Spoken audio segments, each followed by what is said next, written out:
은혜로우신 하나님 아버지 감사합니다. 이미 우리 중에 거하시며 영원한 우리의 하나님이 되어주심을 감사합니다. 그리스도의 공로로 우리의 은혜의 아버지시며 주님이시며 보혜사가 되신 주의 성령을 찬송합니다. 부족하고 연약하여 우리와 함께 하신 주님을 의식하지 못하고 또한 주의 선하심에 감사하지 못하고 베풀어 주신 그 족한 은혜를 기억하지 못하고 살았던 우리의 부족함을 용서하여 주옵소서. 오늘 주의 성령께서 우리의 마음을 붙들어 주사 기쁜 마음으로 영광의 주 하나님을 찬송하게 하시고 우리의 생명을 주께 드리게 하옵소서. 참 성전 되신 주님을 통해 우리를 하나님의 처소로 하나님의 집으로 성전으로 불러 세워주심을 감사합니다. 이 복된 은혜가 누구를 통해 우리에게 임했는지 또한 주님이 어떤 대가를 치르시고 이 은혜가 우리에게 임했는지를 기억하게 하시고 사랑하는 주의 백성들과 부족한 종이 주의 말씀을 따라 살아갈 수 있도록 인도하여 주옵소서. 주님의 온전한 들이심과 순종하심을 기억하고 즐거운 마음으로 또한 믿음으로 우리의 몸을 하나님이 기뻐하시는 거룩한 산 제물로 계속해서 드리는 복된 삶을 살게 하옵소서. 우리가 겪고 있는 모든 일 가운데 주의 은혜와 사랑이 함께하고 계심을 인정하고 우리 주의 보존하심과 통치하심을 굳게 붙잡아 우리 마음속에 주의 평강과 주의 위로가 충만하게 하옵소서. 불러 구원하여 주신 믿음의 가정들과 언약의 자녀들과 맡겨주신 생업을 지켜주심에 감사합니다. 각 가정들이 주의 은혜 가운데 서로 사랑하며 굳건한 믿음의 가정들로 세워지게 하옵소서. 가족 중에 아직 주를 영접하지 못한 식구들이 주를 믿을 수 있도록 성령께서 이끌어 주옵소서.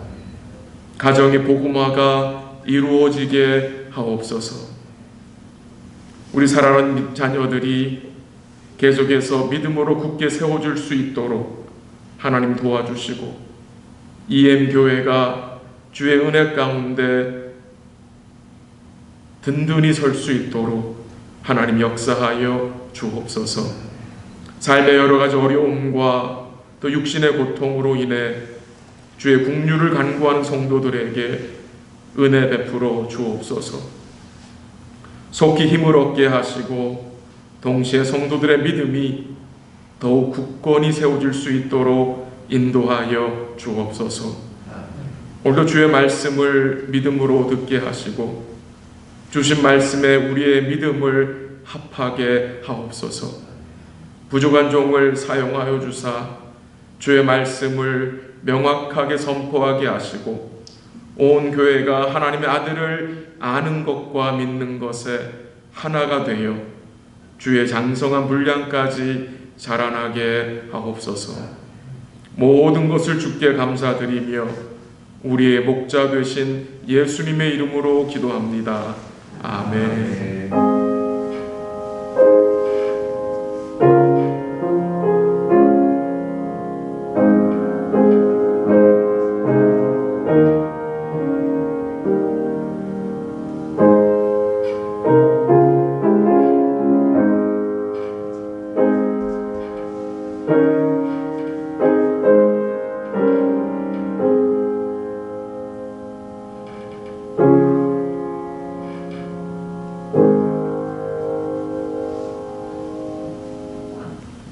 하나님의 말씀 창세기 보겠습니다. 창세기 3장 4절 5절. 창세기 3장 4절 5절입니다. 창세기 3장 4절 5절 같이 읽을게요. 창세기 3장 4절 5절입니다. 4절, 5절 같이 읽습니다. 시작. 뱀이 여자에게 이르되 너희가 결코 죽지 아니하리라. 너희가 그것을 먹는 날에는 너희 눈이 밝아져 하나님과 같이 되어 선악을 알 줄 하나님이 아심이니라. 아멘. 우리 한 구절 더 읽을게요. 저 신약성경 뒤쪽으로 한번 가보세요. 야고보서 2장입니다. 야고보서 2장 10절 11절. 야고보서 2장 372면 야고보서 2장 10절 11절 같이 읽습니다. 시작. 누구든지 온 율법을 지키다가 그 하나를 범하면 모두 범한 자가 되나니 간음하지 말라 하시니까 또한 살아하지 말라 하셨은즉 내가 비록 간음하지 아니하여도 살인하면 율법을 범한 자가 되느니라. 아멘. 오늘은 문답 13번, 14번, 그리고 15번까지 조금 우리 살펴보도록 하겠습니다.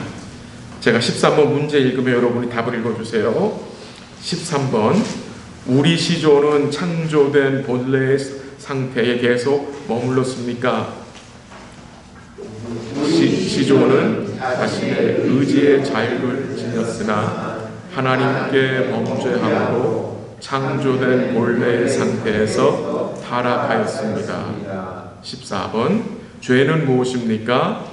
죄는 하나님의 율법 중에 어떤 것을 순종함에 조금이라도 부족한 것이나 그것을 범하는 것입니다. 15번. 우리 시조가 창조된 본래의 상태에서 타락하게 된 죄는 무엇이었습니까? 우리 시조가 창조된 본래 상태에서 타락하게 된 죄는 금주된 열매를 먹은 것이었습니다. 아멘.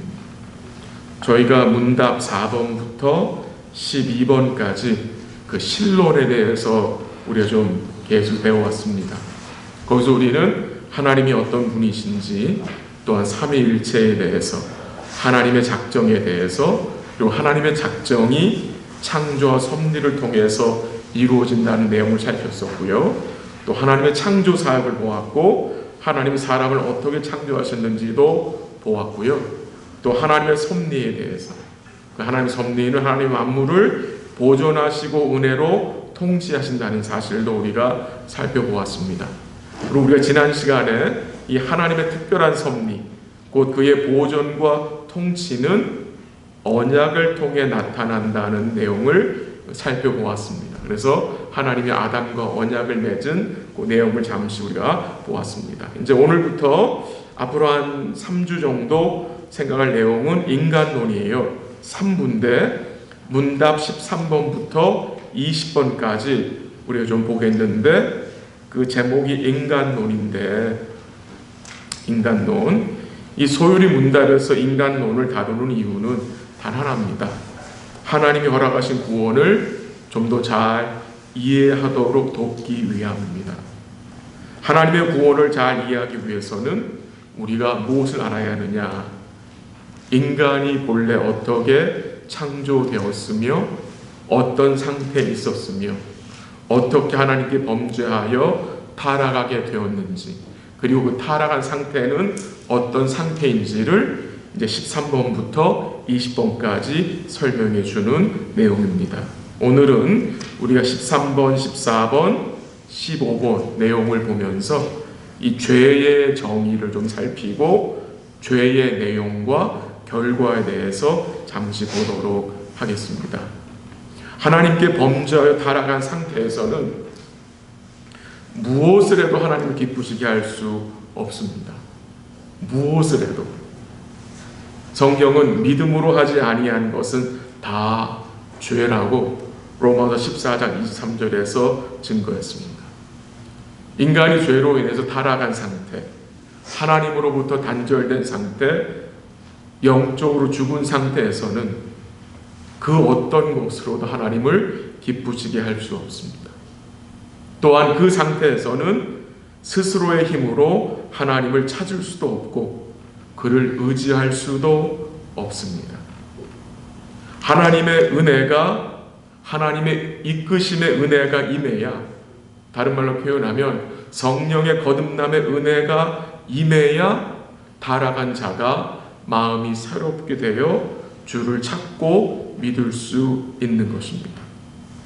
그래서 타락한 죄인에게는 오직 하나님의 은혜와 긍휼만이 소망이고, 그 은혜와 긍휼로 우리가 구원함에 이르러 주를 찬송하고 감사할 수 있게 되는 것입니다. 오늘 문답 13번에 보면은 우리 시조는 이란 말이 나오죠. 우리 시조는. 이 시조는 누구를 말하죠? 우리의 first parent인 아담과 하와를 말합니다. 원래 아담과 하와가 본래 창조된 상태가 그럼 어떤 상태였습니까? 우리가 문답 10번에서 생각을 했었는데요. 하나님은 사람을 남자와 여자로 만드시고 자기 형상을 따라 지식과 의와 거룩함으로 창조하셨다고 했습니다. 하나님이 사람을 자기 형상으로 만들었다는 그 의미는 하나님이 아담과 하와에게 지식을 주었고 거룩하게 그리고 의롭게 지으셨다는 의미라고 말씀드렸습니다. 지식을 주었다는 것은 하나님이 아담과 하와 뭐 할 수 있습니까? 교제할 수 있는 것입니다. 아담과 하와는 하나님을 알아감으로 하나님과 관계를 맺고 살게 하셨다는 말입니다. 그리고 거룩하게 만들었다는 것은 하나님께 드려져 하나님만을 사랑하고 하나님만을 섬기는 것입니다. 그리고 의롭게 만들었다는 것은 하나님을 하나님으로 인정하고 그에게 순종하는 자로 하나님이 만드셨다는 말입니다. 그게 본래의 상태입니다. 근데 죄를 범함으로 인해서 그 본래의 상태에서 하나님의 형상대로 만들어진 그 상태에서 어떻게 됩니까? 타락하게 됩니다. 아담과 하와가 범죄한 이후 아담과 하와에게 있는 하나님의 형상이 됐죠? 깨어졌습니다. 망가졌습니다. 그래서 하나님에 대한 지식이 어떻게 됐어요? 어두워졌다고 했습니다. 하나님과의 관계가 깨어졌다고 했습니다. 범죄한 아담과 하와는 더 이상 자신을 하나님께 드리지 않고 세상과 죄에 드렸다고 했고요. 그들의 사랑의 대상이 하나님으로부터 세상과 자기 자신으로 바뀌었다고 했습니다. 또한 순종도 마찬가지입니다. 하나님을 순종해야 할 자들이 이제 어떻게 합니까? 더 하나님을 왕으로 모시고 순종하지 않고 자기들 스스로 왕 노릇을 하는 모습이 나타난다는 것입니다. 그리고 또 말씀드린 내용 중에 한 가지는 인간이 범죄했을 때 그들이 가지고 있던 자유의지를 잃어버렸다고 말씀드렸습니다. 자유의지. 그 대교리 문답 17번 마지막번에 보면은요, 하나님이 아담과 하와에게 하나님의 법을 지킬 수 있는 능력을 주셨다고 제가 한번 언급을 했었는데요. 아담과 하와가 죄를 범하기 전에는 하나님의 법을 지킬 수 있는 능력, 곧 자유의지를 가지고 있었습니다. 그래서 그들은 하나님이 선악과를 먹지 말라고 했을 때 그 명령을 순종할 수 있었습니다. 그런데 그들이 가지고 있는 그 자유의지로 하나님의 법을 불순종하는 것을 택했습니다. 그리고 범죄한 이후에 하나님이 처음에 아담에게 주신 그 자유의지를, 하나님을 순종할 수 있는 그 능력을 상실했다 그랬습니다. 물론 일상 속에서 우리가 원하는 거 하는 거, 그런 자유의지는 잊어버린 게 아니죠. 아직 그렇게 살죠. 내가 원하는 거 먹고 가고 싶은 거 가고 하지만 말씀드린 그 자유의지는, 잃어버린 자유의지는 우리 스스로의 힘으로는 예수를 믿을 수 없다는 말입니다. 그게 불가능해졌다는 말입니다. 에베소 2장 1절에 보면은 죄와 허물로 우리가 죽었다는 말씀이 나옵니다. 그 말의 의미가 무엇입니까? 죄와 허물로 영적으로 죽은 우리는 우리 스스로의 힘으로는, 우리의 자유의지로는 예수님을 사모하지 않는다는 말입니다. 구원을 원하는 마음이 없다는 말입니다.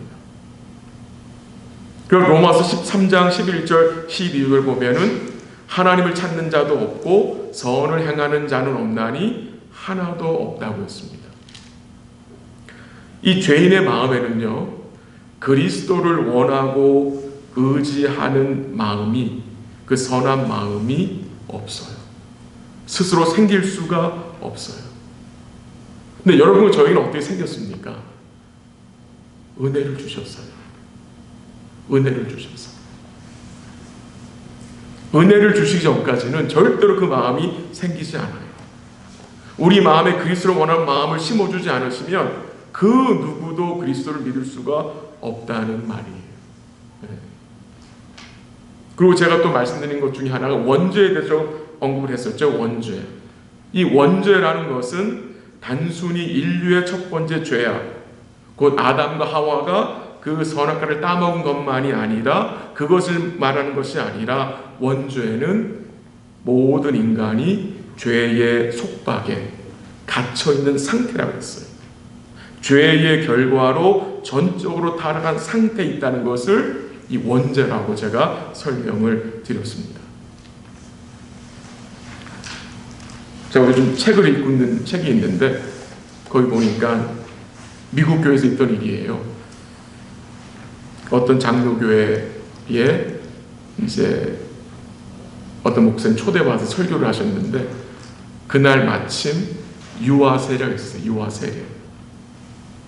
유아 세례가 있어서 이제 세례를 베풀고, 그 교회 전통이 있었는데, 그 교회 전통은 유아 세례 받은 후에 그 유아 세례 받은 그 부모에게, 엄마와 아버지에게 하얀 백합을 그 교회 장로님들이 선물하는 거, 드리는 거예요.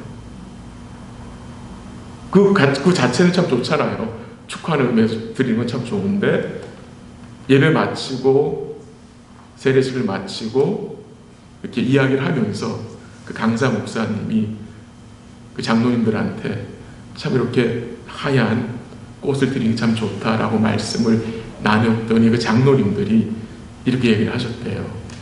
이 하얀 꽃을 드리는 것은 이 아이가 죄 없음을 상징하는 것입니다 라고 했다는 거예요. 그래서 강사로 간 목사님이 너무나 이제 놀란 거죠. 여러분 어떻게 생각하세요? 그럼 그 유아새에게 물을 왜 뿌립니까? 물을 뿌리는 의미가 무엇입니까? 이 아이가 엄마 뱃에서 나와서 원죄를 가지고 있는 죄인인 것을 인정하는 것이 유아세례잖아요. 그렇잖아요. 그 유아세례를 베푸는 것은 이 아이가 하나님의 언약의 자녀지만 이 아이가 구원을 받아야 할 아이인 것을 부모가 인정함으로 세례를 받게 하는 거잖아요. 근데 그것을 이 교회에서는 완전히 잘못 이해하고 있는 거예요. 그래서 이 아이는 죄가 없는 아이입니다. 죄를 지은 게 없으라고 이제 착각하고 있는 거였죠. 근데 성경은 그렇게 가르치지 않죠. 그래서 다윗이 뭐라고 고백을 합니까? 내가 엄마 뱃속에 잉태했을 때도 죄 가운데 있었다. 아직 자신이 엄마 뱃에서 나오기 전에도 자신은 죄인이라고 증거하잖아요. 왜? 이 아담의 죄, 그 원죄를 모든 인간들이 다 가지고 있잖아요. 그래서 우리들은 죄를 범해서 죄인이 된 게 아니잖아요. 죄인으로 태어났기 때문에 죄를 짓는 자라고 말씀을 나눴었죠. 그래서 성경은요, 이 원죄에 대해서 언급을 하고 그 누구도 원죄로부터 자유롭게 태어난 자는 없어요. 그래서 성경은 인간이 다 죄 아래 있고 죄 가운데 있고 본질상 진노의 자녀라고 증거하고 있는 거예요. 그런데 소망이 있는 것은 무엇입니까? 소망이 있는 것은 요한복음 4장 44절 언급된 대로 예수님을 말씀하셨죠. 아버지께서 너희를 이끌어 주시지 않으면 누구든지 내 앞에 올 수 없다. 너희가 올 수 있는 것은 아버지가 너희를 이끄셨기 때문이다. 성령께서 너희를 이끌어 주셨기 때문이다. 즉 하나님 아버지의 주권적인 이끄심이 있어서 그게 가능하다는 거죠. 여러분, 예수 십자가 돌아가실 때 그 십자가상에 다른 두 강도가 십자가 못 박혔잖아요. 그 두 강도 다 십자가 못 박혔을 때 예수님 저주하고 욕한 사람입니다. 근데 한 사람이 예수님을 믿게 되죠. 어떻게 믿게 됩니까? 그게 바로 하나님 아버지 이끄심입니다. 이끄심. 그게 하나님의 주권적인 역사인 거죠. 하나님은 창조전에 작정하신 자, 곧 예정을 입어 구원하기로 택한 백성들은 어떻게 해요? 아버지의 이끄심을 통해, 성령의 거듭남을 통해 어떻게 합니까? 그리스도께로 나오게 해서 주님을 믿게 하시는 것입니다. 여러분은 지금 어떻게 주님을 믿게 되었습니까? 여러분의 자유의지로 주님을 선택한 게 아니라 하나님 우리를 이끌어 주셨기 때문에 우리의 마음을 부드럽게 하시고 우리 마음속에 그리스도를 알고 싶고 그리스도를 의지하고 싶은 그 복된 마음 주셔서 우리가 주를 믿게 된 것입니다. 그 다음에 14번 한번 가보세요. 죄는 무엇인가? 죄의 정의를 밝히는데요. 그 아주 짧은 답인데 아주 그 답이 독특합니다. 아주 특이합니다. 죄를 뭐라고 정의하고 있습니까? 하나님의 율법 중에 어떤 것을 순종함에 조금이라도 부족한 것이라고 증거하고 또 그것을 범하는 것이라고 증거합니다. 하나님의 율법을 순종함에 조금이라도 부족한 것. 이게 무슨 의미입니까, 여러분? 아주 너무나 이 의미가 너무나 특이해요. 순종하는 데 있어서 조금이라도 부족하면 그거는 뭐예요? 죄라는 거예요. 조금이라도 온전하지 않으면, 조금이라도 부족하면 그거는 죄라는 거예요. 하나님의 계명에 조금이라도 어긋나면 죄라는 거죠. 예를 들어보면 겉으로는 행하였으나 마음으로는 마지 못해 순종하는 것. 그것도 여기 들어가겠죠. 마음은 원치 않았지만 혹시나 나한테 해가 올까봐 하여 그냥 억지로 하는, 온전한 기쁨으로 자원하는 마음으로 행하지 않고 행한 것. 다 이런 게 여기 포함되겠죠. 그러니까 하나님 보시기에 조금이라도 부족한 것이 죄라는 거죠. 그러니까 요거를 조금 더 설명을 드리면 하나님이 하라고 하신 것에 적극적으로 완벽하게 하지 않은 게 죄고요. 동시에 하지 말라고 하신 것을 행하는 것이 죄라는 거예요. 그래서 저희가 말씀 시작할 때 야고보서 2장을 읽었었잖아요. 10절하고 11절. 뭐가 나옵니까? 거기에 나왔습니까? 누구든지 온 율법을 지키다가 그 하나를 범하면 뭐래요? 모두 범한 거래요. 다 지키다가 하나를 범하면 모두 범한 거라고 증가하고 있어요.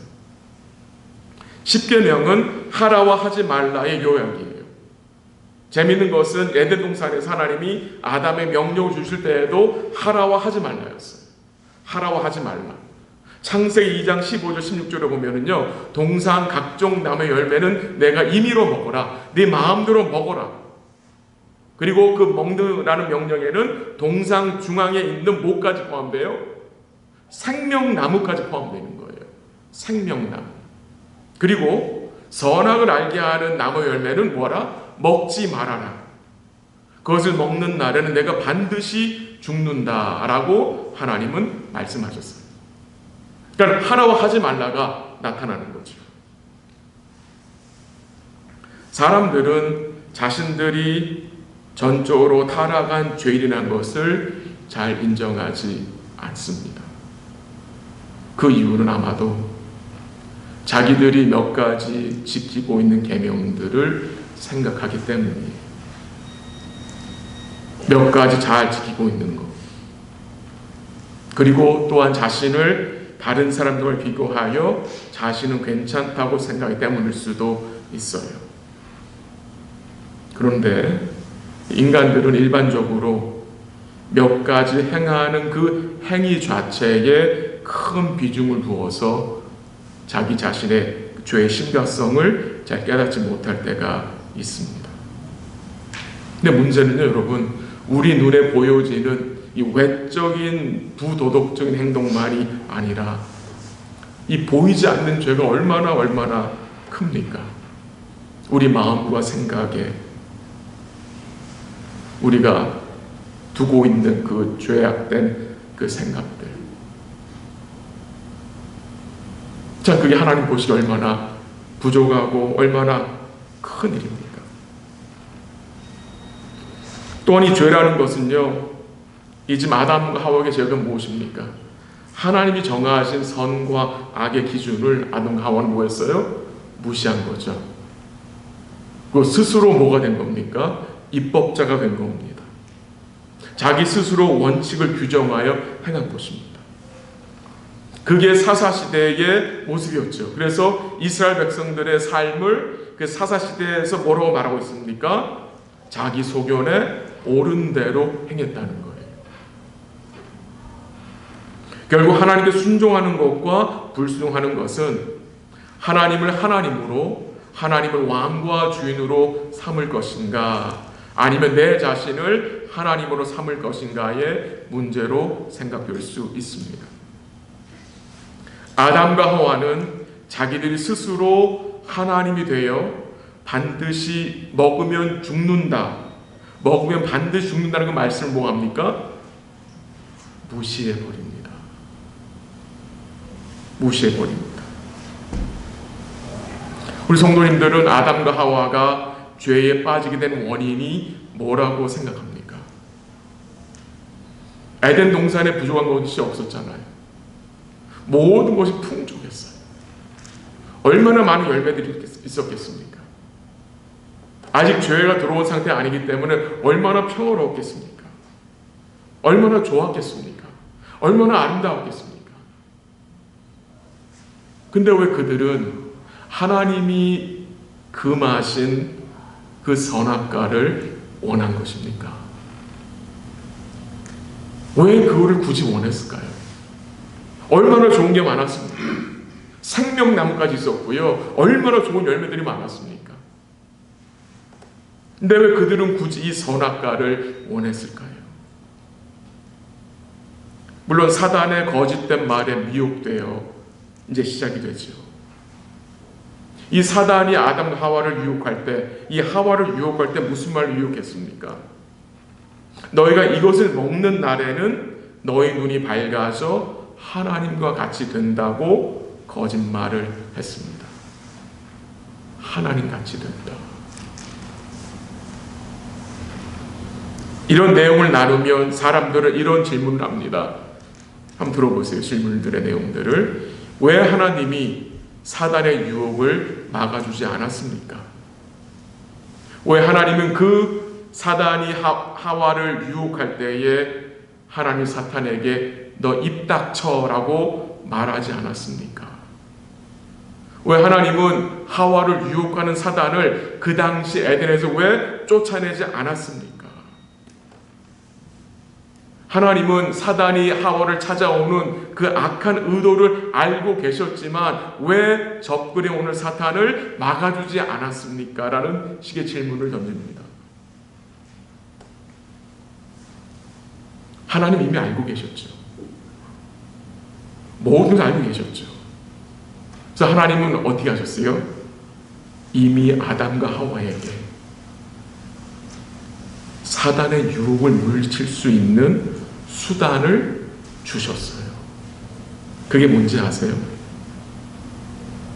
이 선악과는 하나님이 먹지 말라고 명하셨다. 먹으면 반드시 죽는다고 말씀하셨다. 그 말 하면 되는 거예요. 그러니까 하나님이 말씀을 주셨어요. 그 말씀으로 그 사단의 유혹을 막을 그 수단을 주셨지만 이 아담과 하와는 그거를 뭐한 겁니까? 무시한 겁니다. 무시한 거예요. 그들은 하나님의 말씀을 온전히 붙잡지 않았습니다. 그래서 어떻게 됩니까? 눈이 밝아져 하나님과 같이 된다는 그 거짓말이 어떻게 해요? 넘어갑니다. 넘어갑니다. 이런 과정 속에 못 깨닫게 됩니까? 그들이 선악과를 원한 것은 그들은 하나님이 주신 것으로 온전히 만족하지 못했기 때문입니다. 그들은 하나님이 그들에게 최상의 것을 주셨다는 것에 의심이 든 것입니다. 이것보다 더 좋은 곳이 있을 거예요. 내가 여기서 짐승들을 다스리고 에덴을 지키고 이거를 경작하는 것 외에 더 좋은 곳이 있는데 그것을 하나님 나한테 허락하지 않았어. 근데 그것을 사단이 약속하고 있어. 이 선악과를 먹으면 내가 하나님과 같이 된다는 그 착각에 빠진 거죠. 거짓에 미혹된 거죠. 왜 이렇게 미혹이 되느냐? 그들은 하나님의 선하신 곳 그의 은혜 안에서 만족하지 못했기 때문입니다. 이 죄의 시작이 어디서부터입니까? 하나님 베푸신 그 은혜에 그의 선하심에 만족하지 못할 때 시작이 됩니다. 이 죄는 하나님께서 언제나 우리에게 최상의 것을 주신다는 것을 믿지 않는 것입니다. 이거 말고 더 좋은 곳이 있을 거라고 생각하는 것입니다. 그 결국 아담과 하와는 어떻게 됩니까? 사단이 약속한 그 거짓된 최상 뭡니까? 선악과를 먹고 하나님같이 되고자 하여 결국 뭐 한 것입니까? 그 선악과를 따먹은 것입니다. 이렇게 아담과 하와가 범죄하는 과정을 보면서 우리가 뭘 생각하게 됩니까? 여러분과 제가 죄를 범하는 과정을 보게 됩니다. 하나님의 선하심을 의심하고 하나님의 베푸신 그 은혜를 우리가 최상의 것으로 인정하지 못하게 될 때 우리 마음속에 죄된 생각을 품게 되고요. 그 생각 때문에 어떻게 됩니까? 주의 말씀을 기억하지 못하고 주의 말씀을 붙들지 못함으로 결국 어떻게 돼요? 죄된 것을 선택하게 됩니다. 죄를 멀리하기 위해서는 우리가 하나님과의 관계 속에서 친밀함을 누려야 합니다. 그 말씀은 예수님을 굳게 붙잡아야 한다는 의미입니다. 왜요? 우리의 관계, 하나님과 우리의 관계는 예수님으로 세워진 관계이기 때문에 하나님과 우리의 관계는 우리의 행위로 세워진 것이 아니잖아요. 우리가 하나님께 잘 보여서 하나님과 우리의 관계가 만들어진 것이 아니잖아요. 그거는 영원토록 불가능한 일이잖아요. 내가 잘 보여서 하나님이 나를 이쁘게 봐주신 것이 아니라 예수님의 온전한 대속과 예수님의 온전한 순종을 통해서 그 예수님을 믿음으로 하나님과의 관계가 어떻게 된 겁니까? 회복된 거죠. 그 예수님 안에서 하나님 우리에게 뭘 주시는 거예요? 온전한 사랑과 온전한 은혜를 베풀어 주시는 거잖아요. 그래서 죄를 멀리하는 길은 결국 죄를 이기신 주님을 붙드는 길이죠. 많은 사람들은 자기들의 의지로 예수님을 믿어 구원에 얻었다고 생각합니다. 내가 하나님을 선택해서 여전히 구원에 있어도 자기들이 왕 노릇하는 것 같습니다. 여러분, 절벽에서 미끄러진 아이, 그 아이가 스스로 아버지의 손을 붙잡는 것이 안전합니까? 아니면 그 아버지가 아이의 손을 붙잡아 끌어올리는 게 안전합니까? 아이보다 힘이 센 아버지가 손을 내밀어서 그 미끄러진 아이를 붙들어 끌어올리는 것이 안전한 구원입니다. 우리는 잡을 수도 없지만 우리가 잡는다고 해도 그게 얼마나 우리가 견디겠습니까? 마지막으로 죄에 대해서 좀 더 언급을 하고 싶은데요. 사도 바울이 죄에 대해서 뭐라고 언급했는지 잠시 살피고 말씀을 마칠게요. 로마서 한번 가보세요. 로마서 7장 한번 가보십시오. 로마서 7장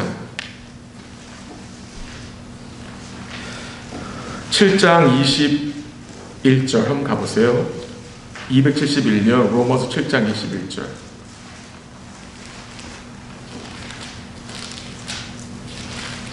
로마서 7장 21절이에요.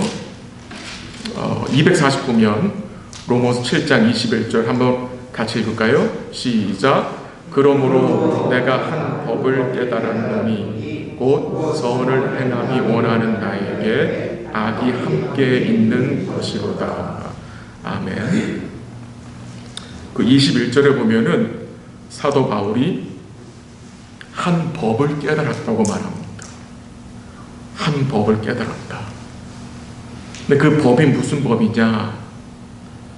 그 21절 마지막 보고는 뭐라고 나와요? 자기 안에 뭐가 있는 거? 선을 행하는 마음만이 아니라 뭐가 함께 있다고요? 악이 함께 있다는 거. 자기 속에 여전히 죄가 있다는 것. 사도 바울은 주의 은혜로 구원받은 자이지만 그 사도 바울 마음속에 여전히 뭐가 있어요? 선한 마음만이 아니라 이 죄가 함께 있다는 말입니다. 이 죄가. 23절 마지막 부분 보세요. 뭐라고 말합니까? 그 23절 마지막 부분에 보면요, 내 지체 속에 있는 죄의 법으로 나를 사로잡는 것을 보는도다. 사도 바울이 뭘 본대요? 죄의 법에 자기를 사로잡는 것, 자기를 가둔다는 것. 이 죄가 나를 힘들게 한다는 거잖아요. 사도 바울 마음속에는 하나님의 법을 즐거워하는 마음도 있지만 여전히 구원의 은혜를 안 사도 바울 마음 뭐가 있어요? 이 죄의 법이 있어서 두 마음이 뭐 한다는 겁니까? 충돌한다는 것입니다.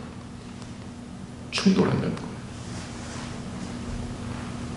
이 죄가 내 안에 있다는 것, 내 안에 죄성이 남아있다는 것을 인정하는 것은 너무나 중요한 것이고요.